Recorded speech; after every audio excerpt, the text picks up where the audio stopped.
바벨론과의 전쟁에서 패한 유다의 많은 사람들이 바벨론의 포로로 끌려갔습니다.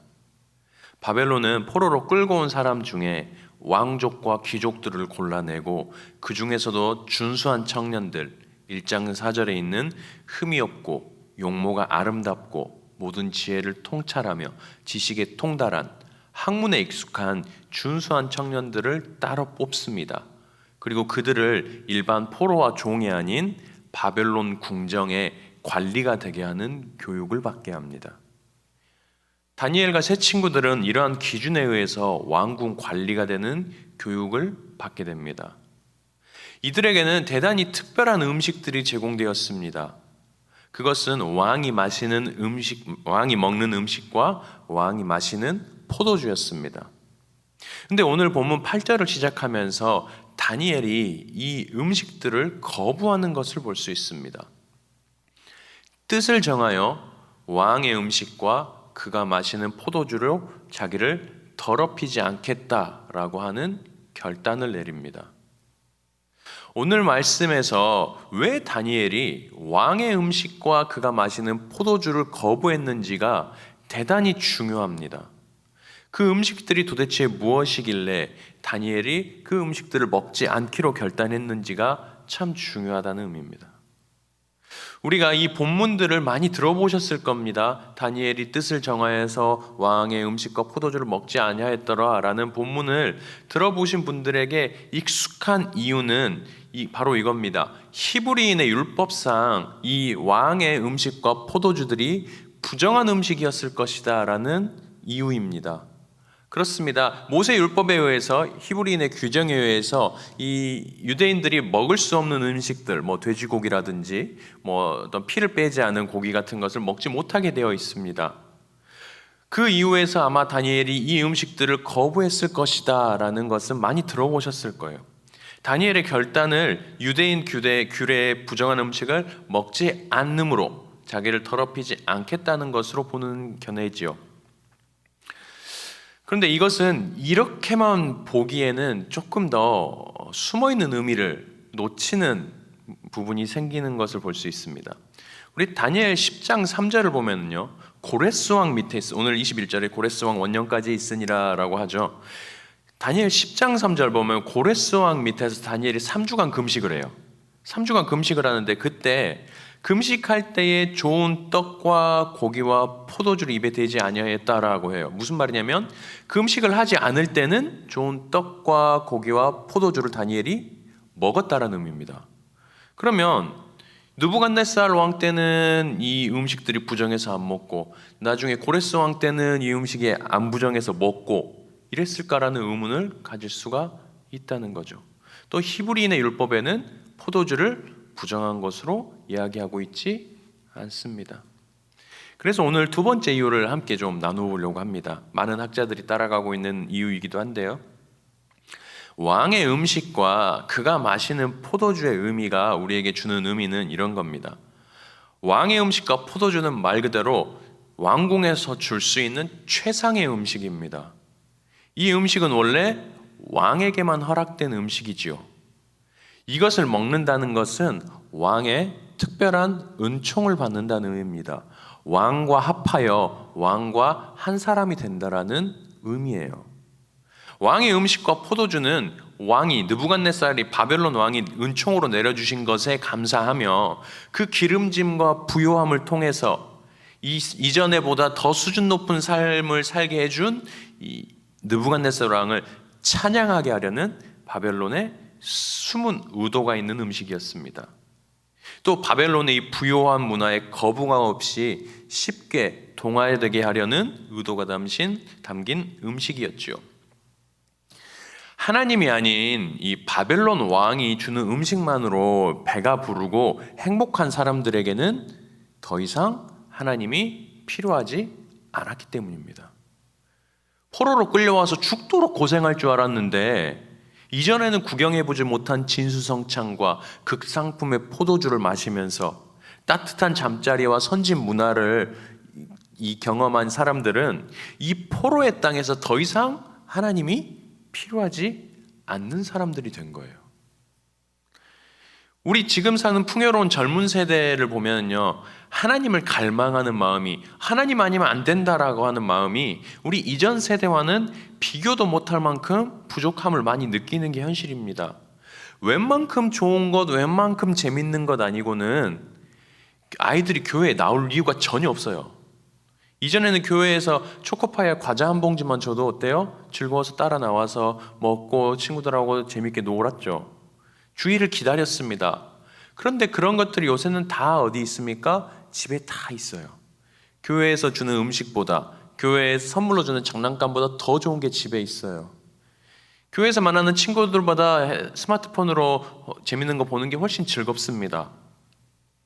예전에는 어른들은 기도를 통해 하루하루 먹이시는 주님의 은혜와 주님의 은총을 경험했습니다. 하늘에서 내려주는 만나를 경험을 했고 말씀을 통해서 하루하루 살아냈죠. 요즘은요, 부모가 돈으로 다 사줍니다. 하나님이 필요가 없어요. 바벨론 왕이 이 세상이 노리는 게 이런 거예요. 지금 다니엘은요, 이런 것으로부터 자기를 더럽히지 않기로 결단한 겁니다. 바벨론 왕실의 풍성함과 이 풍요로운 사치에 내가 취하지 않겠다라는, 바벨론의 이 기름짐과 이 바벨론의 이 풍요에 젖어 살지 않겠다라는 굳은 결심을 보여주는 행동입니다. 왕실의 교육과 바벨론 문화를 배우는 건 지금 이 다니엘이 어쩔 수 없는 부분입니다.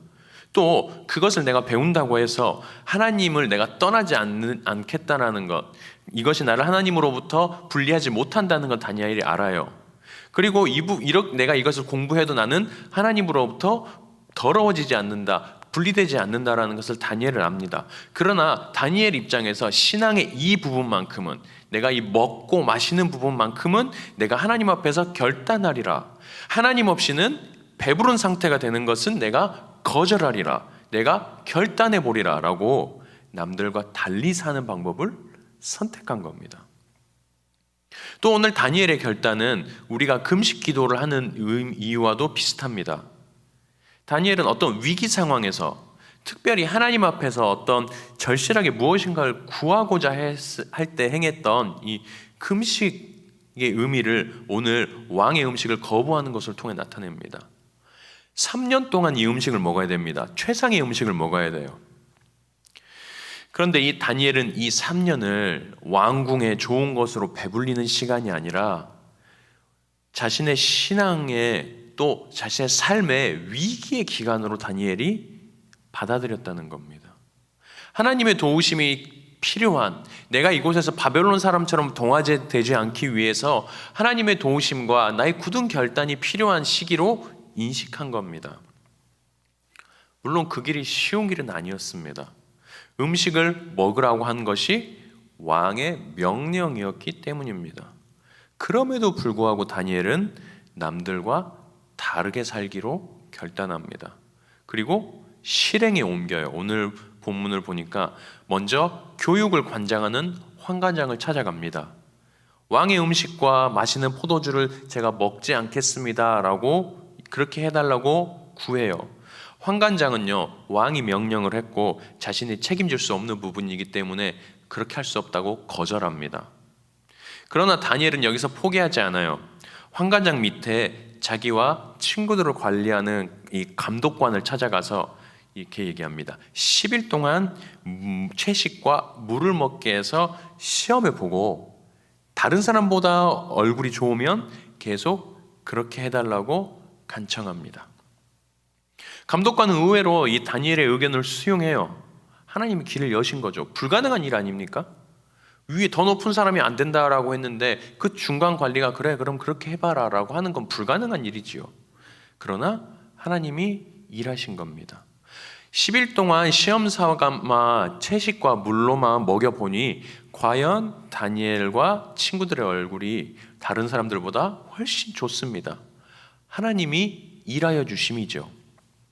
3년을 그렇게 먹게 됩니다. 그리고 3년이 지난 후에 모든 교육생들이 이 왕 앞에 서는 날, 왕으로부터 다니엘과 세 친구는 얼굴빛뿐 아니라 그 지혜와 총명함이 남들보다 10배나 낫다는 극찬을 받게 됩니다.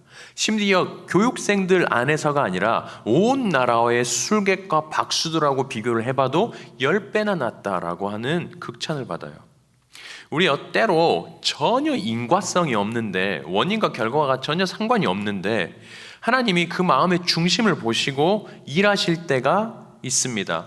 여러분, 채소만 먹으면 얼굴이 좋아지고 고기를 먹으면 얼굴이 안 좋아지고, 이거는 인과성에 조금 문제가 있어요. 물론 채식만 먹는 분들이 가끔 이렇게 해요. 다니엘서에 보니까는 채식만 먹으라고 하더라, 이렇게 얘기하시는 분들이 간혹 있는 걸 제가 들었거든요. 틀렸죠. 그런 본문이 아니죠. 그런 인과성이 없지만 오늘 다니엘은 먼저 하나님의 나라와 하나님의 의의를 구했죠. 성경에도 이렇게 되어 있죠. 너희는 먼저 그의 나라와 그의 의의를 구하라. 그리하면 이 모든 것을 너희에게 더하시리라 라고 하셨던 것처럼, 다니엘이 하나님의 마음과 하나님 앞에서 굳은 결단으로 행동했을 때에 하나님이 이 먹는 것과는 전혀 상관없는 지혜와 총명, 다니엘에게는 환상과 꿈을 깨닫게 하는 능력까지도 주셨어요.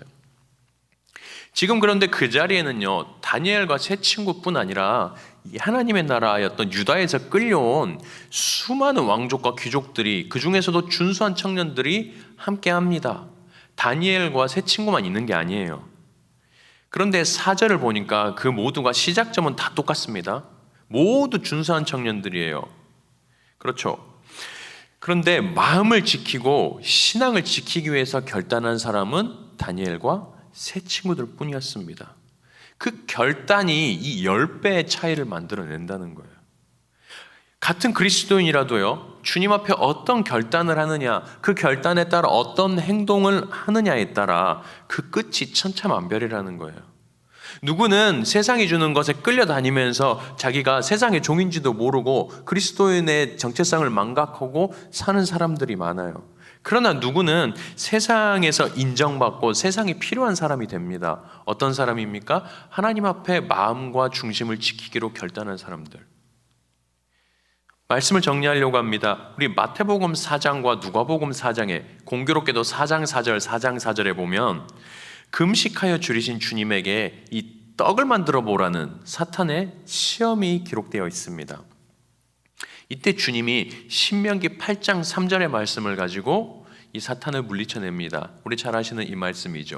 사람이 떡으로만 사는 것이 아니고 하나님의 입에서 나오는 말씀으로 말미암아 산다라는 말씀입니다. 그렇습니다. 우리는 먹는 것으로 살지 않아요. 그것만 가지고 사는 게 아닙니다. 좋은 것을 먹기 위해서, 좋은 것을 입기 위해서, 좋은 환경에 처하기 위해서 사는 게 아니죠. 우리가 사는 것은 하나님 입에서 나오시는 이 기록된 말씀에 의해서 사는 사람들입니다. 그래서 하나님은 우리 신앙인들이 오늘 다니엘처럼 하나님이 아니라 다른 것으로부터 오염되지 않기 위해 내 뜻을 세우고 결단하는 것을 대단히 기뻐하십니다. 그리고 힘써 도와주세요.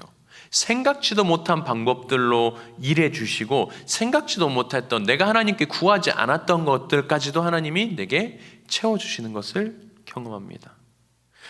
물론 하나님이 항상 성도들을 모든 안정과 보호하심으로 지켜주시는 것은 아니에요. 이번 이태원 사고에 분명히 교회 다닌 사람도 있었을 거고, 교회 다닌 청년들이 분명히 그 안에 있었을 거예요. 그러나 변을 당한 사람도 있습니다. 교회 다닌 사람도 아플 수 있고요, 교회 다닌 사람도 다칠 수 있어요. 다니엘과 세 친구도 나라를 잃고 종으로 끌려왔습니다. 왕족의 위치에서 포로의 위치로 떨어졌지요. 그러나 하나님의 보호하심이 있고 주님은 우리의 믿음을 통해서 일하십니다. 바벨론에서 왕따가 되기로, 아웃사이더가 되기로 선택했던, 실로 죽음까지도 이 불사했던 다니엘과 세 친구들에게 주님이 탁월한 은사를 허락하여 주셨습니다. 탁월한 은혜와 탁월함을 허락하여 주신 거죠. 후에 또 성장한 그들을 역사의 중심에까지 세우십니다. 주님이 그런 사람들을 찾으시는 거예요. 부요함이나 성공이 아니라 주님을 갈망하는 사람들을 찾으시는 겁니다. 오늘 아침 우리 미담의 우리 귀한 지체들께서도 다니엘과 새 친구들처럼 신앙과 믿음을 위해서 뜻을 세우시고 주님이 기뻐하시는 사람으로 결단하여 주님의 자존심이 되어주시고 주님의 놀라운 은총을 누리며 주님이 부어주시는 것을 감당하는 놀라운 선한 통로들이 되시길 주님의 이름으로 축복합니다.